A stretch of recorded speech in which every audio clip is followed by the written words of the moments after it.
One of no carbs diet. இன்றைக்கி நம்ம இந்த வீடியோவில் பார்க்க போகிறது கார்ப்ஸ் இல்லாமல் நம்மளோட டயட்டை எப்படி நம்ம மாற்றிக்கலாம் அப்படின்றது பற்றி. நிறைய லேடிஸ்க்கு இருக்கிற ஒரே பிரச்சனை என்ன அப்படின்னா, ஆஃப்டர் ப்ரெக்னன்சி, சி செக்ஷனோ இல்லை நார்மல் டெலிவரியோ வெயிட் நம்மளுக்கு குறையவே மாட்டேங்குது அப்படின்றது தான். பட் நம்ம வீட்டில் இருக்கிற சமையலில் வச்சே நம்ம எப்படி வெயிட் லாஸ் பண்ணுறது அப்படின்றத பற்றி தான் இந்த வீடியோ சீரிஸில் நம்ம பார்க்க போகிறோம். ஸோ இன்றைக்கி நான் கேரட் பொரியல் செஞ்சுருக்கேன். அதே மாதிரி காராமணி, அப்புறம் சேனக்கிழங்கு போட்டு ஒரு குழம்பு வச்சுருக்கேன்.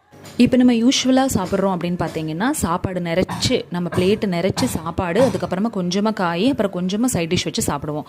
ஆனால் இந்த சீரீஸில் நம்ம என்ன பார்க்க போகிறோம்னா, சாப்பாடை தவிர சாப்பாடுக்கு பதில் நம்ம என்னென்ன ரீப்ளேஸ்மெண்ட் பண்ணலாம் அப்படின்றது தான் பார்க்க போகிறோம். இன்றைக்கி சாப்பாடுக்கு பதிலாக நான் நிறைய வாட்டர்மெலன், அப்புறம் கொய்யாப்பழம் சாப்பிட போகிறேன். உங்களுக்கு என்ன பழம் பிடிக்குமோ நீங்கள் சாப்பிட்லாம். சப்போட்டா, அப்புறம் பப்பாளி பழம், மேங்கோ அதெல்லாம் மட்டும் அவாய்ட் பண்ணிக்கோங்க. பனானாவும் அவாய்ட் பண்ணிக்கோங்க. கொஞ்சம் நிறைய வாட்டர் கண்டென்ட் இருக்கிறதா எடுத்துக்கிட்டிங்க அப்படின்னா நம்மளுக்கு நல்ல ஃபுல்லிங்காகவும் இருக்கும். இப்போ இந்த பிளாட்டர் பாருங்கள், இது ஒரு வெஜ் பிளாட்டர். இதில் நான் காய் வச்சுருக்கேன், கூட்டு வச்சுருக்கேன், ப்ரோட்டீன்